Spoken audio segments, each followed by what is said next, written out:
Hi everyone, and welcome to DIY Mummy's Minute, making budget-friendly crafts. Don't forget to like and subscribe. Now plug in your glue guns and let's get started. Hi everyone, today we are going to be making a winter wreath, and I'm going to be using this gold-plated hoop for my wreath base. This was purchased at Michael's. I believe it was only $4.99, so really budget friendly, and it's really popular right now using these floral hoops. So I wanted to give it a try. This one is a 19-inch hoop. They do come in a variety of different sizes. So I'm going to try to create a winter scene. So I picked up these houses at HomeSense or Winners. They were $14.99 and they light up. They were in the Christmas decor this year and I found them really popular. I seen them at other places like Walmart and Indigo or Chapters. They were there as well. So really popular. I'm sure you could find them anywhere. I'll also be using a variety of greenery.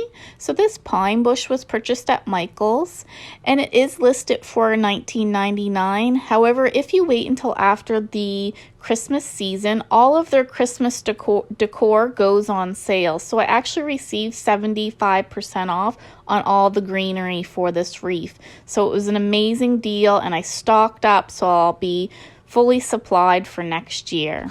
I also have some Garland, which I purchased at Dollarama. It came in an 8-foot length for $4. I'll also be using some twist ties or floral wire, some zip ties, and you want a large length. I got some wire cutters, a piece of a pool noodle. I also have my glue gun and some glue sticks, and you're going to want some pretty ribbon for the top. And I also got this burlap, and this is going to hide that orange pool noodle. My last decorative item will be 3 little brush trees, and these were purchased at Dollarama. I believe they were $1.25 for a pack of 3. So the first step in my winter scene wreath is just taking the pool noodle and adding it onto the hoop. And to secure it, you're going to take your burlap and you're going to wrap it around the pool noodle and a little bit of the hoop on either side, and you're going to hot glue that burlap so the pool noodle and the burlap stays in place. And this creates a base that you can add your garland, your greenery, and your houses to. And it also does a really good job at hiding the orange of the pool noodles, so we will no longer see that. Once your base is created, you can then go ahead and add your house.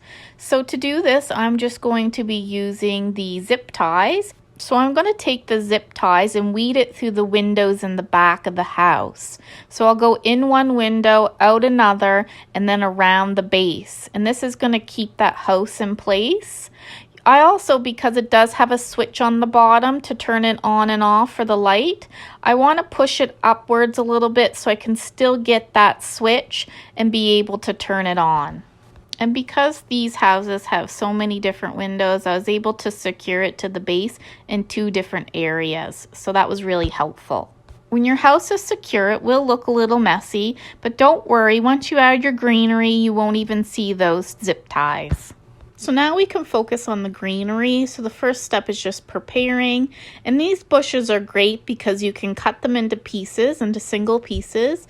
And you get at least 4 or 5 stems with each bush. So really budget friendly, and you can make a couple wreaths out of them. For the garland, you just want 1 single piece. And you're going to add this on first. So to secure it onto the hoop, you're just going to use your twist ties or your floral wire. And the stems of the garland are actually wired as well. So you can really just twist them around the loop and secure it quite well onto there. So the length of the piece, I covered all of the bottom, and then I kind of went up on either side, almost to the top, very top of the houses. And you want to make sure it's equal on both sides. I'm then going to add some pieces of the lamb's ear, and they have a white coating on them, so it kind of looks like it's brushed with snow, so it really looks good for this wreath. So I'm going to add a piece to either side and then a piece on the bottom, and I kind of just weed them into the garland and then secure them with the twist ties. Next, we're going to add the pine bushes, and I'm just going to put a piece on either side. And I love how these have the pine cones attached to them. It really adds to the wintry scene. They are also brushed with kind of like a snow coating, and it gives a little sparkle to them as well. And again, I'm just securing them on with the twist ties too. Next, I'm going to add my white brush trees, and I'm going to put one on one side and two on the other side. And to secure the trees on, you're just going to hot glue them onto the garland. To add a pop of color, I'm just going to add a pretty bow to the top. So I picked up this red velvet ribbon at Dollarama for $2 a roll, and I'm just going to cut it the length of my arm times 2. And to create the bow, it's very simple. You just do a little cross, and then at the top you scrunch it together and use your twist ties to hold it in place. Using that same twist tie, you're just going to take the bow and secure it onto the hoop from the back side of the bow. To finish your bow, you're just going to want to cover the twist tie, so you're going to cut a small piece of the ribbon and just hot glue it around the middle. And once you figure out exactly where you want the bow on the wreath, you can then use your hot glue gun, and just on the side of the back of the bow, you can apply some hot glue on the hoop as well, and that will keep that bow in place. I also used the twist ties to create a little hoop behind the bow so I could hang this beautiful wreath. And there you go, we have our winter scene wreath. I hope you guys enjoyed this video and it inspires you to create something beautiful. Don't forget to like this video and subscribe for more DIY fun. Thank you, everyone.